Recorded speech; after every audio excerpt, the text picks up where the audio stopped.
A 747 flying towards South Africa fills with smoke.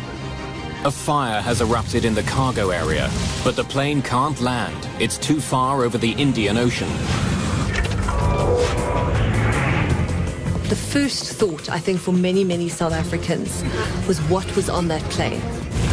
The passengers are choking on toxic fumes.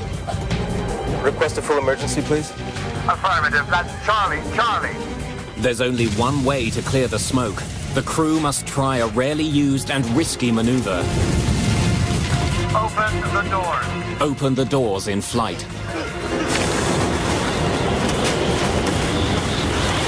Springbok 295, places. It's a race against time as the plane burns up. It must reach land before it crashes into the sea. Springbok 295, places.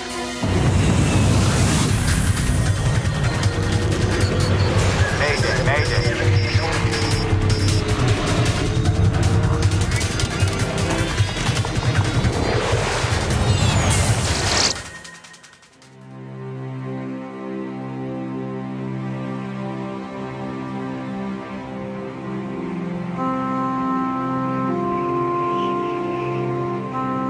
On November the 27th, 1987, a South African Airways 747 flies from Taiwan back home to South Africa. Everything good? Fine, Captain. Ready to take over? Yes, thanks. 9 hours into their flight over the Indian Ocean, the main crew returns to their seats, allowing the relief crew to rest. The crew prepares for a scheduled stop on the island of Mauritius. Valerie Lottering has enjoyed her first overseas vacation, joining her husband Corrie while he was on business. My father was on a business trip, and my mum had gone with for holidays. My dad had actually gone to the east to secure cell phone technology, which was just sort of happening in South Africa at the time. The plane is a modified 747 known as a combi, short for combination. A passenger plane and a cargo plane in one. It's designed to accommodate flexible quantities of passengers and cargo. The combi has a large cargo area down below, like a regular 747. The combi also has a large cargo area right behind the last row of economy class seats. The cockpit sits one level above the cabin. You could load from 6 to 12 pallets on the main deck, adjusting the bulkhead for the number of passengers you wanted to carry. And this turned out to be a very worthwhile and useful tool. Flight 295 is carrying 159 people, as well as 6 large pallets of cargo. Known as the Helderberg, the 747 Combi is a vital member of the South African Airways fleet. It's particularly useful for long-range flying.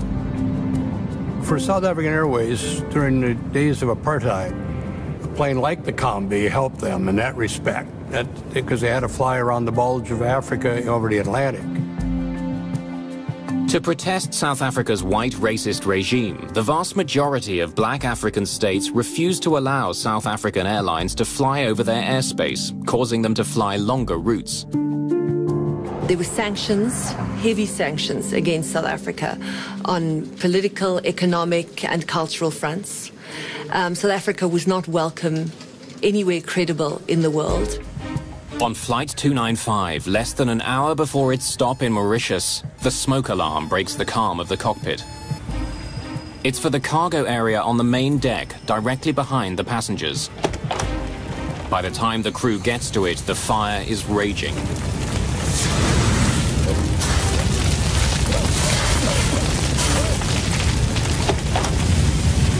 It's bad. Shall I get another bottle over there? Yeah, hurry. Read out the fire checklist for us, please. In fire emergencies, the crew follows a standard checklist to extinguish the fire. The breaker popped as well, huh? We'll check the breaker panel as well. The fire is burning through the plane's wiring, causing short circuits. Move as far forward as you can. But there's a more immediate problem. Passengers are having trouble breathing. Duct isolation valve switches, open. Pack valve switches, all open. Recirculating fan switches, off. The fire checklist instructs the pilot to land at the nearest airport, but the closest one is on the island of Mauritius, still more than 300 kilometers away. There's not a lot Captain Ace can do. He asks a member of his flight crew to help fight the cargo fire.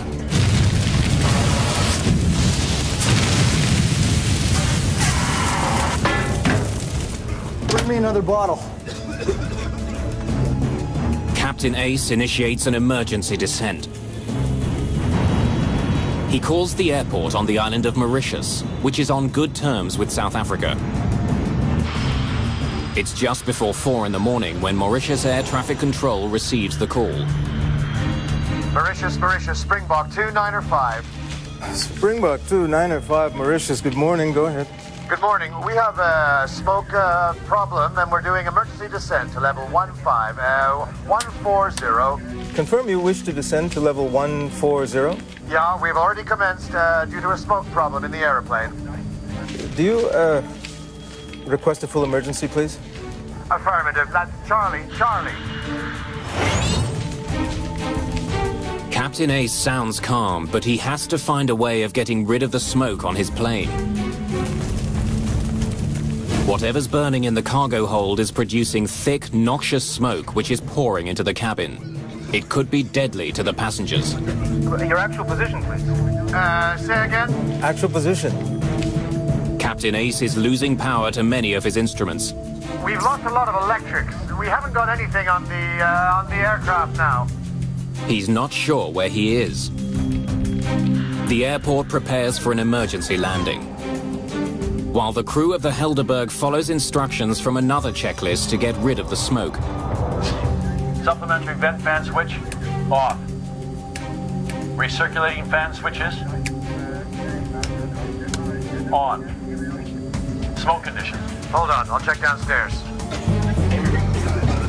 The crew gets more bad news from the cabin. The smoke is getting thicker. It's worse. We can't breathe down here. With the plane approaching an altitude of 4,500 meters, the checklist advises the captain to execute an emergency maneuver that few pilots have ever performed. We need to open the doors. Repeat, open the doors. Opening the plane's doors in midair is the only hope for thinning a cloud of smoke that could kill the passengers before the struggling jet can land.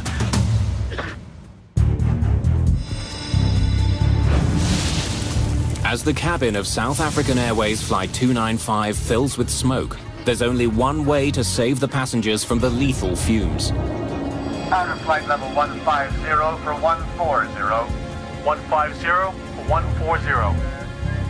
150. The captain begins his emergency descent to 4,500 meters so the doors can be opened. At 4,500 meters, passengers can breathe the outside air. At that altitude, the difference in pressure between the air inside and outside the cabin is enough to force the cabin air out quickly, but not dangerously. Now the captain must dramatically reduce his airspeed to 370 kilometers an hour, 200 knots. Any faster and the crew won't be able to open the doors. This is Captain Oye speaking. We're opening 2 of the entry doors to clear smoke from the cabin. Do not panic. You'll be much more comfortable once we complete this procedure. You just crack the door, and this generates a tremendous amount of airflow through the airplane.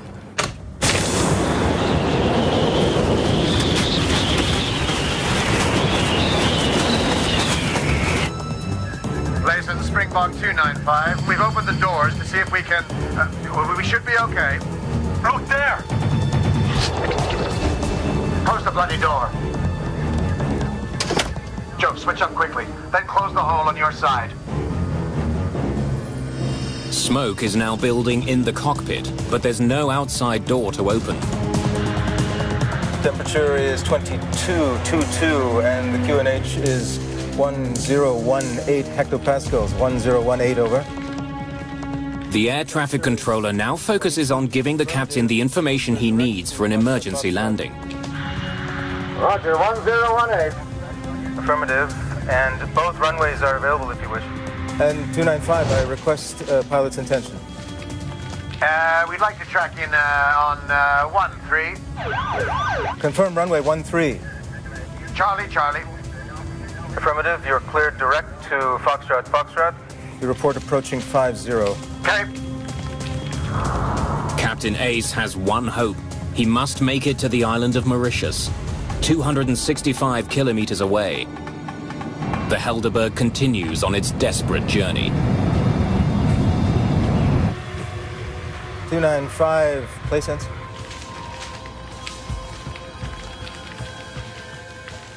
But at 4:08 in the morning, a call by the air traffic controller is not returned. Springbok 295, place sense. Springbok 295, place sense. With no response from Flight 295 for 36 minutes, Air Traffic Control Mauritius formally declares an emergency.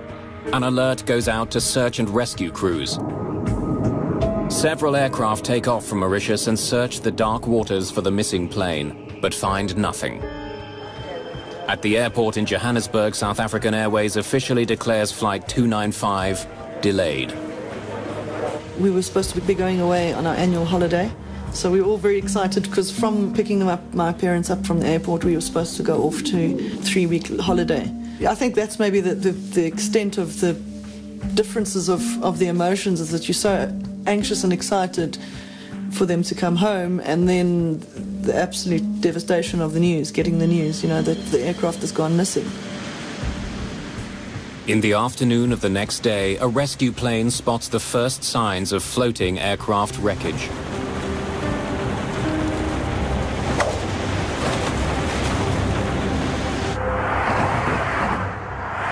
Rennie van Zyl, the head of South Africa's Aviation Safety Board, is assigned to the Helderberg case.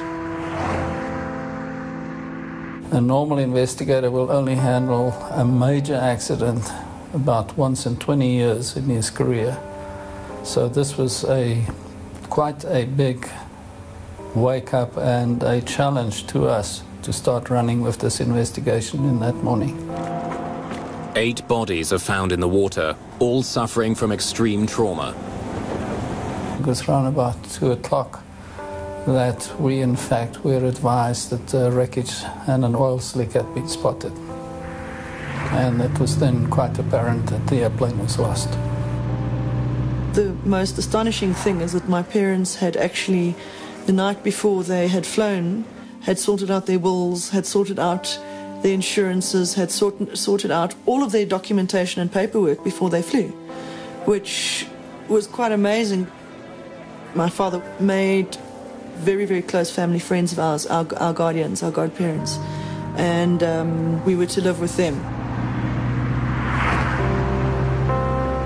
South Africa quickly becomes obsessed with what caused the crash. In the early days, there's very little to examine, only small bits of the plane that are floating on the surface.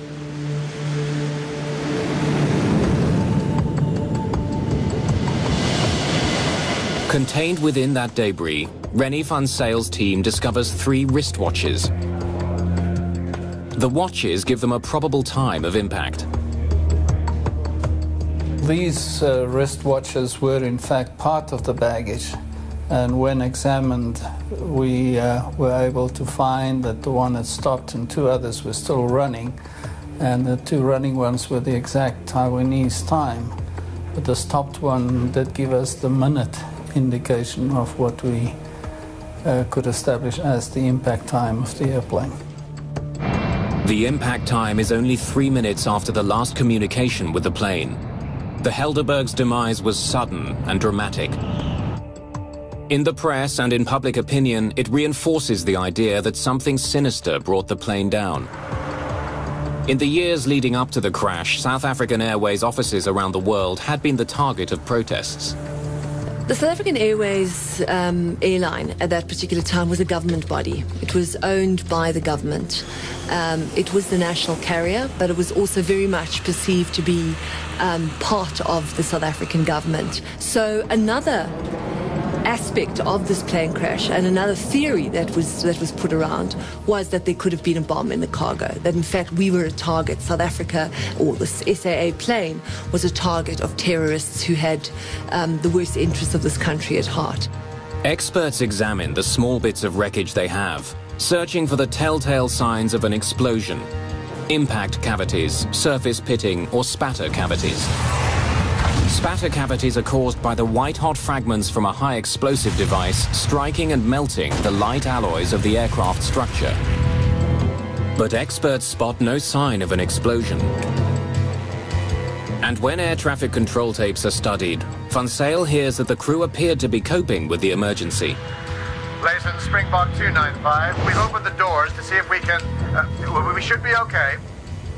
We've had rumors of atomic bombs, for example, in the airplane.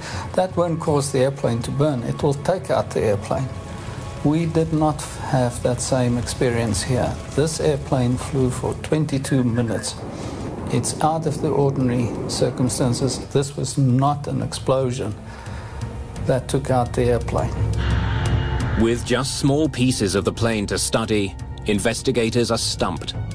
They don't know what caused the fire or what role it played in the destruction of the plane. The obvious thing to do was to go and try and retrieve the cockpit voice recorder, the flight data recorder, and as much wreckage as we can from the aircraft to establish what really had happened. The problem is Van Zyl doesn't even know where to find the underwater wreckage. It could be far from the floating debris. No one is sure exactly where the plane crashed. He turns to the United States looking for help. An American salvage company is hired to find the wreckage and black boxes, but time is running out. The boxes have built-in locating devices called pingers, which run on batteries and will eventually run down. A driving factor was that the pinger on the data and voice recorders was transmitting, and it only had a 30-day guaranteed shelf life. If we couldn't get out there in 30 days, the chances were that we wouldn't be able to detect it.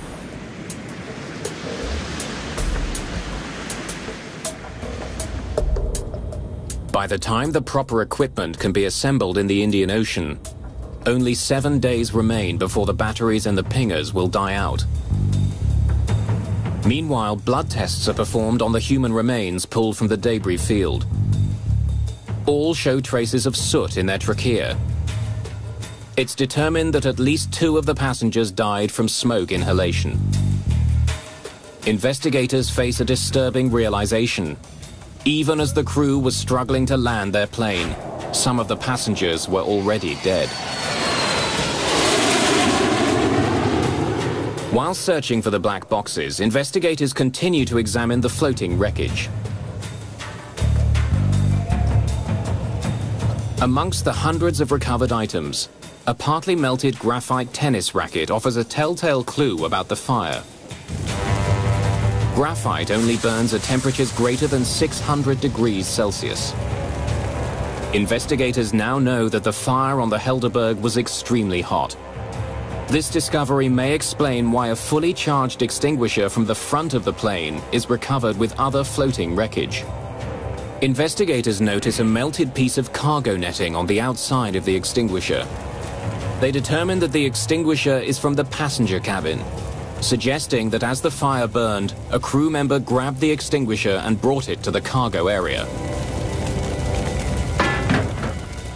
A full fire extinguisher in a plane that was brought down by a fire shows that for whatever reason it wasn't discharged because the crew member couldn't access the area because of the heat, or the fact that there was melted metal on the fire extinguisher is further evidence to the intensity of the fire.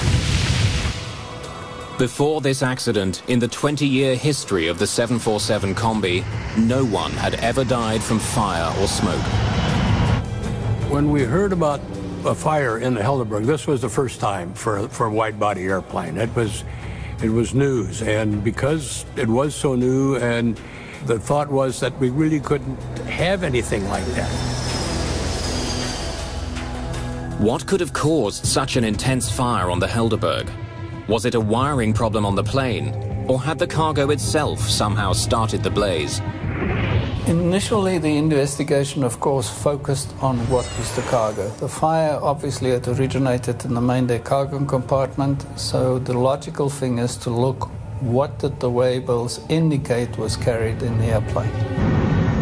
Investigators learned that there were 6 pallets of cargo on board Flight 295. Using master waybills, Van Zyle's team is able to determine that 47,000 kilograms of baggage and cargo was officially on board. Investigators discover that before takeoff, a Taiwanese customs official performed a random inspection of some of the cargo. He found nothing suspicious.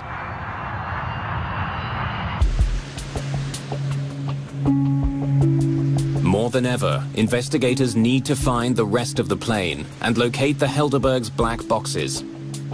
But 30 days after the crash, Van Zyle's team gets some very bad news. There's still no signal detected from the black boxes, and they're still not certain exactly where the majority of the wreckage is. So far, the search has cost $1.5 million, and the team has been unable to locate vital evidence. The Helderberg crash is quickly becoming a test of Van Zyle's abilities and his resolve. The investigation reaches a standstill. Van Zyl has failed to discover the cause of the fire or even find the plane's wreckage. If he keeps looking, it'll cost millions more. And the chances of success are getting increasingly remote. This wasn't just an airplane, this was a Boeing 747. It was the largest airplane of its type. And this was a 747 of South Africa's national airlines. Hundreds of thousands of people who flew the 747 every day at that time were dependent on a satisfactory answer as to whether or not this aircraft was safe and whether or not there were any structural or design deficiencies in the airplane. So the stakes for us were quite large, and the stakes for Mr. Van Zyl as the head of the South African investigation were enormous. It would have been very, very easy for the South African government to say, the water is too deep, it's too far from Mauritius, we cannot investigate this accident.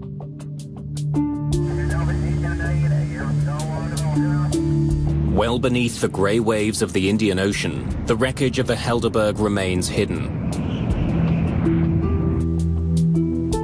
Now one man, René Van Zyl, must decide whether to spend the money needed to recover the plane's wreckage.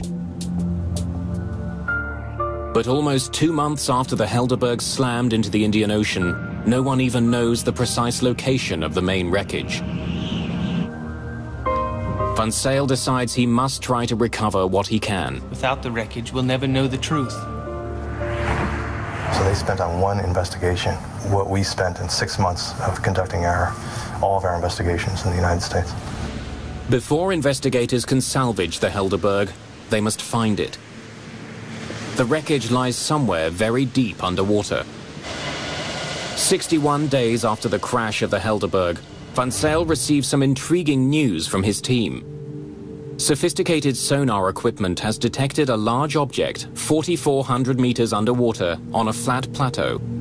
It could be the Helderberg. And they presented me with a piece of paper with a lot of black dots of various sizes on it, and they said, that's your wreckage.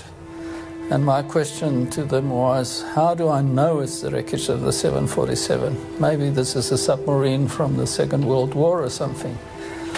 And the response was just, René, it is it, because we tell you it is the wreckage. But no one's ever gone that deep to salvage anything, including the Titanic. Van Zyl has no choice. To find out whether the sonar images are in fact the wreckage, he must launch the most expensive part of the investigation, Operation Resolve. A remote-controlled sub called the Gemini will be sent to the ocean floor to videotape what's there. If it is the Helderberg, the Gemini will search for key items, including the black boxes. The problem is that the mini-sub must be attached to the mothership by a flexible fiber optic cable that's almost 7 kilometers long. No cable that long has ever been built. We needed a 20,000-foot cable. There was no existing cable, so we had to go to a cable manufacturer and get a cable designed and built. But before the fiber optic cable is assembled, Van Zyl launches a separate investigation into the firefighting capabilities of the Helderberg.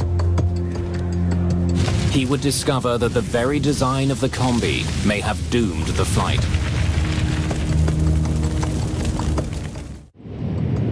Investigators want to know whether the combi was properly designed to protect the passengers on South African Airways Flight 295 from fire. The smoke should not have entered the combi's cabin. The American team leader in the investigation, Barry Strauch, goes to Boeing's headquarters in Seattle to find out how the combi was tested for certification in fire prevention.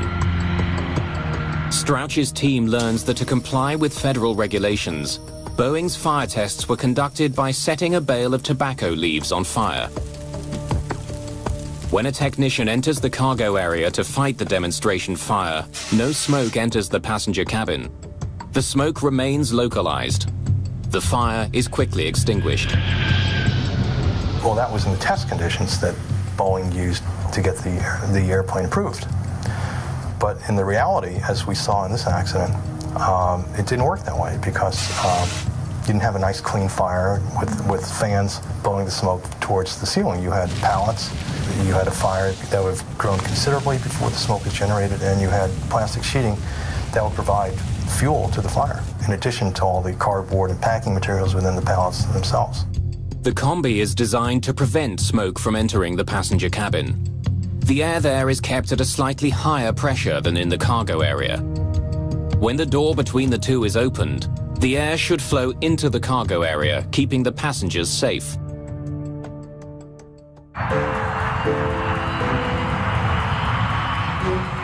Investigators then conduct their own test. They set a large pallet of tightly packed cargo on fire, mimicking conditions on the Helderberg. The blaze is more intense and the temperature is hotter. Investigators discover that this much hotter flame has a radical impact on the air in the cargo hold. When the cargo door is opened, the smoke now flows into the passenger cabin.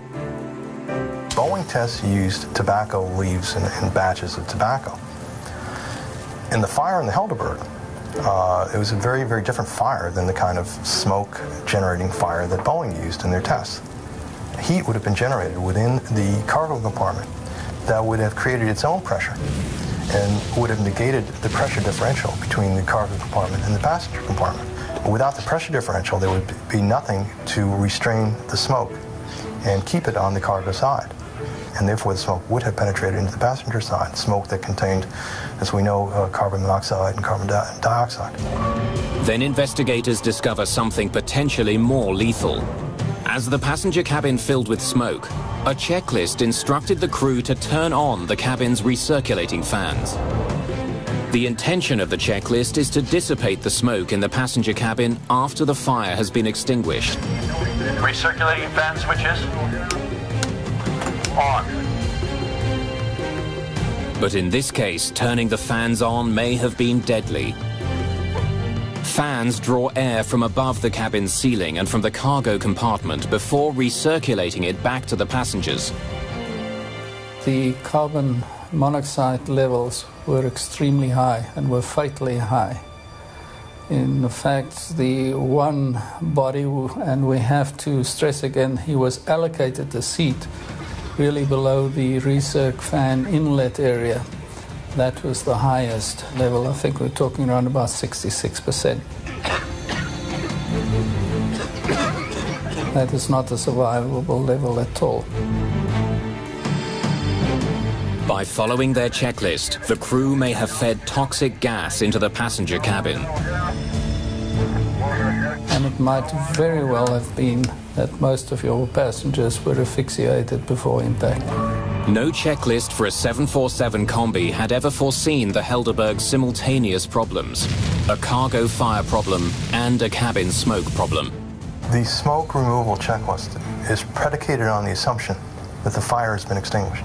In that event, descending to 14,000 feet and opening the cabin door would be the appropriate thing to do. It would get the smoke out of the airplane and enable people to breathe regular air.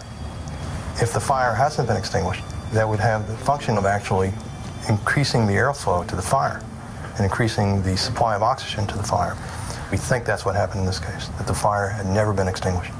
And in fact, the crew's attempts to make the situation better may have in fact made the situation worse.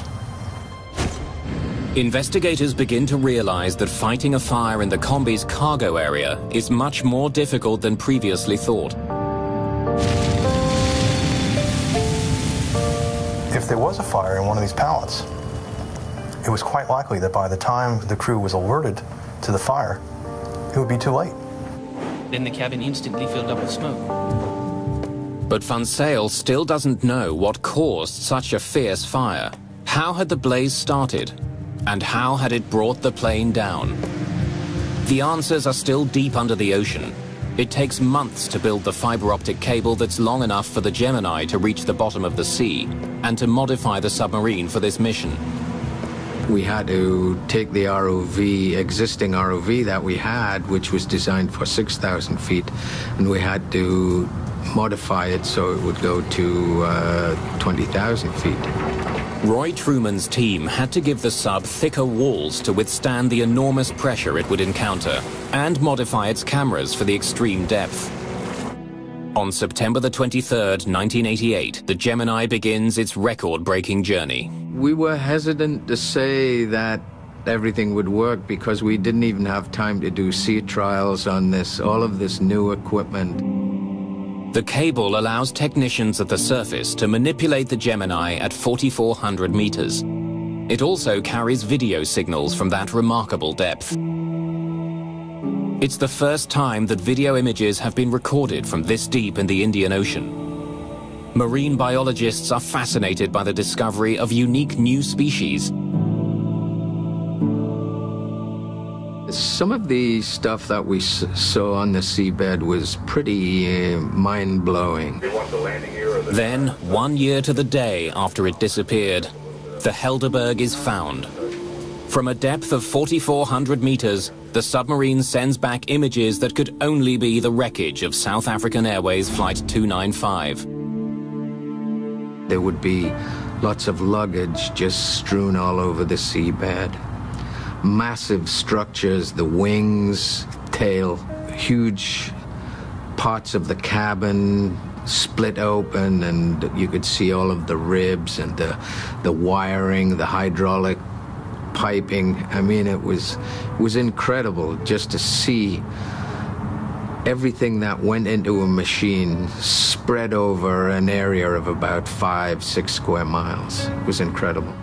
Van Zyl's expensive gamble is beginning to pay off. Descending to the Helderberg's wreckage is a triumph for him and his team. But just finding the debris isn't nearly enough. A year after the accident, Van Zyl is still hoping for the improbable, the recovery of the cockpit voice recorder. One of the major aspects we aimed at in Operational Resolve was the recovery of the CVR.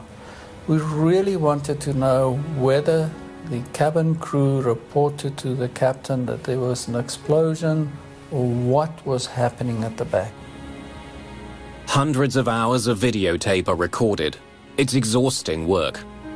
If you can imagine being on a football field with a flashlight that only illuminates a square foot of the football field, and you're looking for an earring one of the football players lost during the game in the dead of night. That's similar to what it's like when we're on the seabed.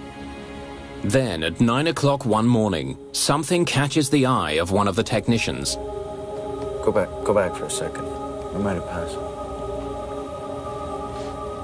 At long last, the black box is discovered. There, that's it. That's it right there. Michael, we found it. We found it.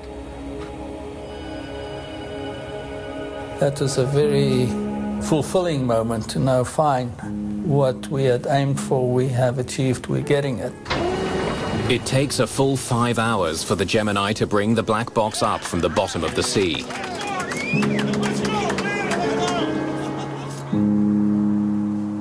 The South African media turns the discovery into front-page news. It's now 1989, and the apartheid government is still running the country with an iron fist. Van Zyl makes an unusual decision. He takes the sealed black box to Washington and opens it there.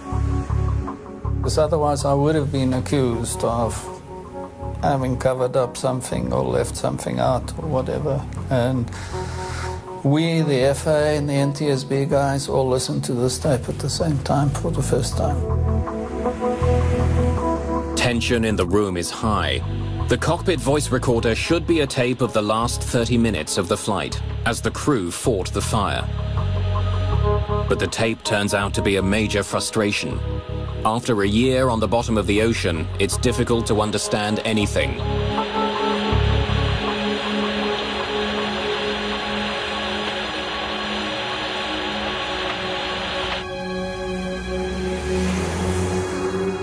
It was the worst time of my life, sitting in the playback room at the NTSB facilities, and you watch the time and there is absolutely no indication of problems on the tape. And I'm watching the clock.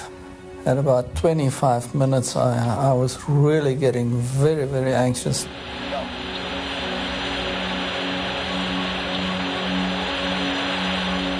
For 28 minutes, the tape reveals nothing unusual.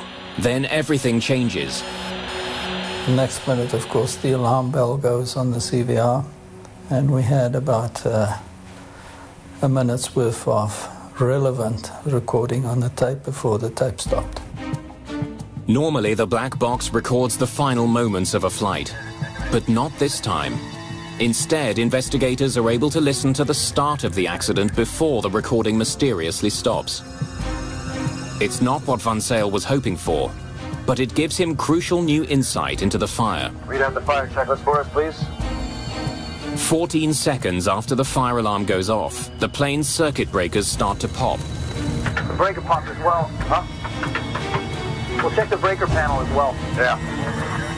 Investigators estimate that up to 80 circuits were disabled.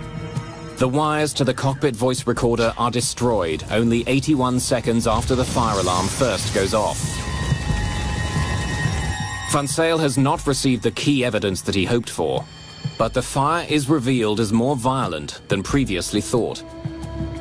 The recording leaves many questions unanswered, but it does help Van Zyl to arrive at a personal opinion as to why the plane may have crashed. A lot of things were happening in the cockpit, and we believe that he probably was faced to up to 80 circuit breakers popping in the cockpit at the time. May have made controlling of the aircraft extremely difficult. And the possibility then even of the airplane just gradually descending into the sea. Whether it was a controllable flight, I have my doubts. I put myself in the cockpit on this thing and I said, I would have been terrified. Having this, and just figuring out what do we do. Did they do the checklist correctly? We'll never know. But investigators still don't know what triggered the Helderberg fire. The mystery can now only be solved by salvaging parts from the crashed plane. We realized that what we had to do was just to continue to recover as much wreckage as we could from the ocean floor.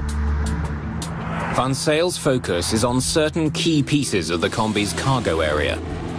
They're brought to a hangar and reassembled like a giant jigsaw puzzle. His plan is to reconstruct the section of the cargo area where the fire most likely started. Van Zyl discovers that the cargo area floor is untouched by fire. So we know that the fire never burned lower than 1 meter of the cargo floor.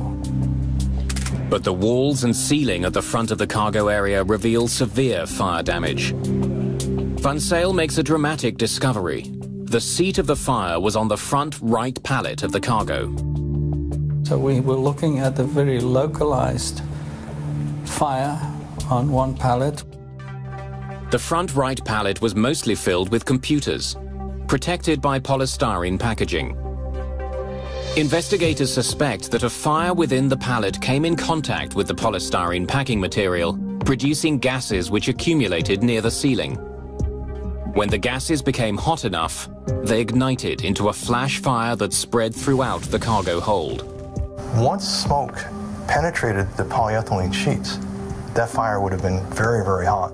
But even if the packing material had helped spread the blaze, Van Zyl still didn't know why it started.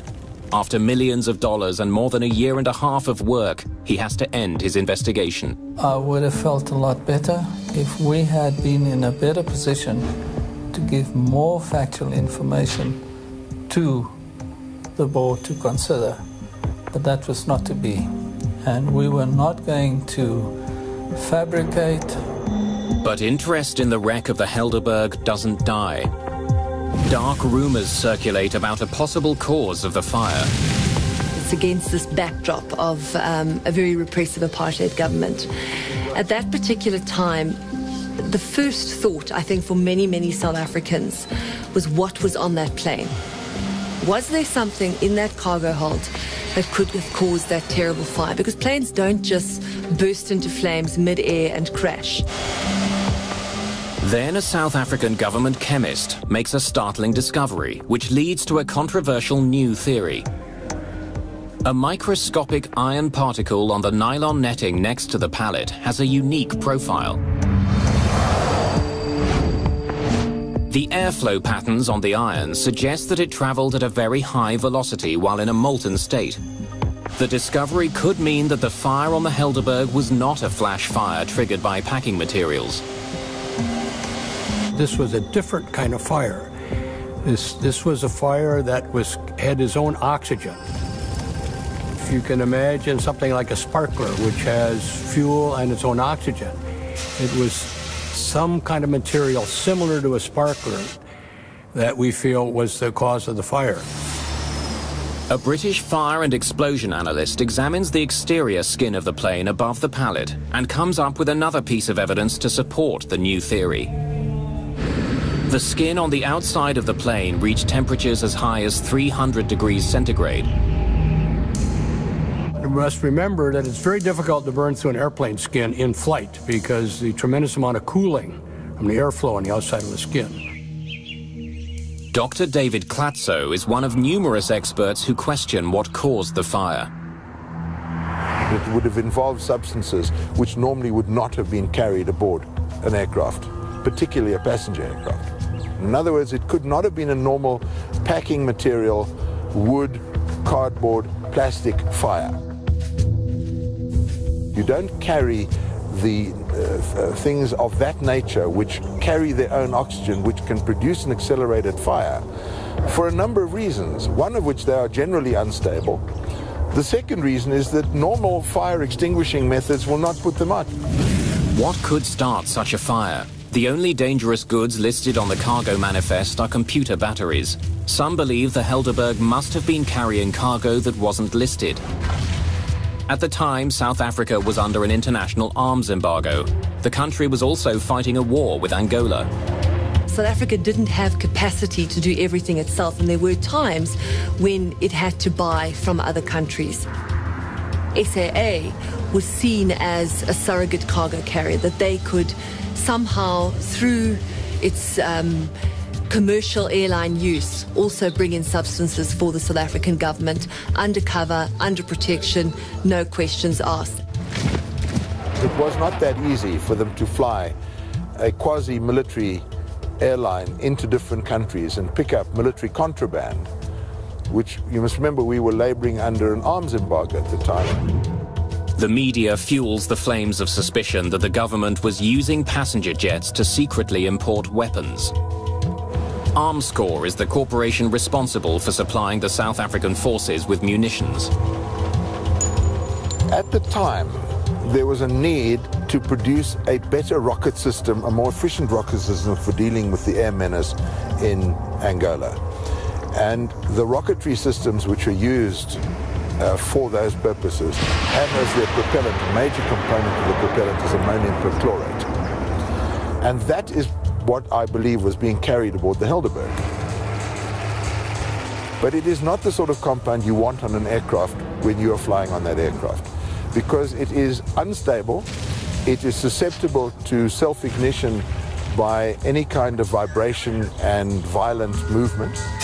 The official investigation into the crash does not come to the conclusion that the Helderberg was carrying illegal arms. But the rumors won't go away.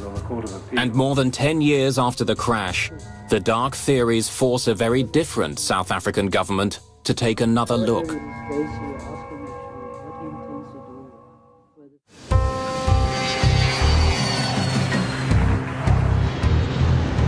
The Helderberg accident revealed that the 747 Combi was vulnerable in the event of an onboard fire. South African Airways immediately stops using the 747 Combi. American officials take notice. And the FAA went through and developed some new regulations, but for the weight and everything that was going to have to be added in there did not make it an economically feasible. And so essentially, after the Helderberg accident, 747 Combis were not used anymore.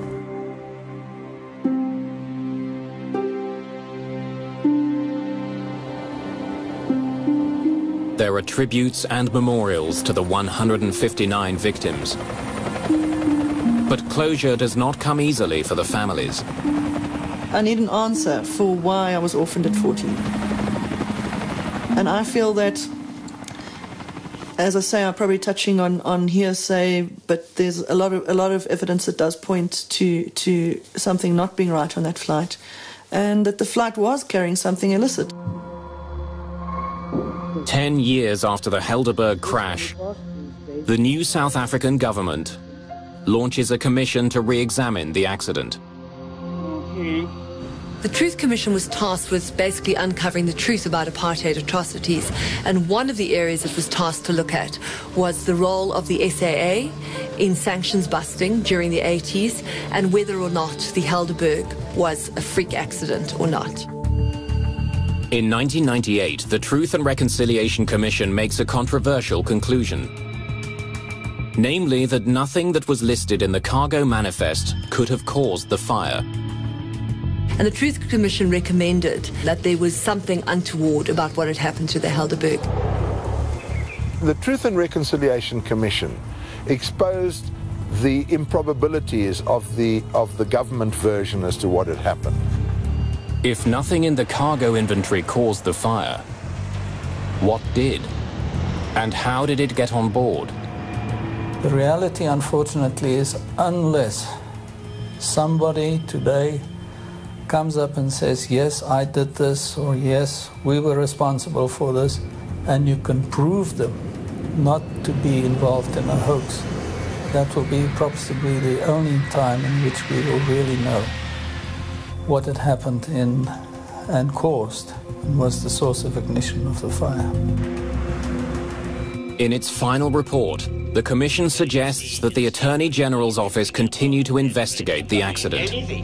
But surprisingly, that has never happened. The ANC-led government hasn't pursued that. And of course, we have to ask ourselves why.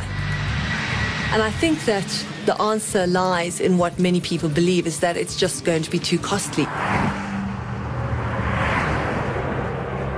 They don't want to open it for the simple reason that it will be financially disastrous for the airline. Rennie van Zyl devoted years of his life to solving the mystery of the Helderberg. His inability to definitely prove the cause for the fire does not stop him from seeing the benefit of his investigation. I believe that we as a team had done the best that we could under extreme challenging conditions and circumstances. What we had done had never been done before. It was pioneering work. The frustration is we could not establish the source of ignition, and we will probably never know. I believe that those people are still out there that know exactly what happened to that aircraft. I know that their thought processes at the time were our country was at war and they were doing their duty for their country, But I just feel that they should have a heart for the families and bring out that information.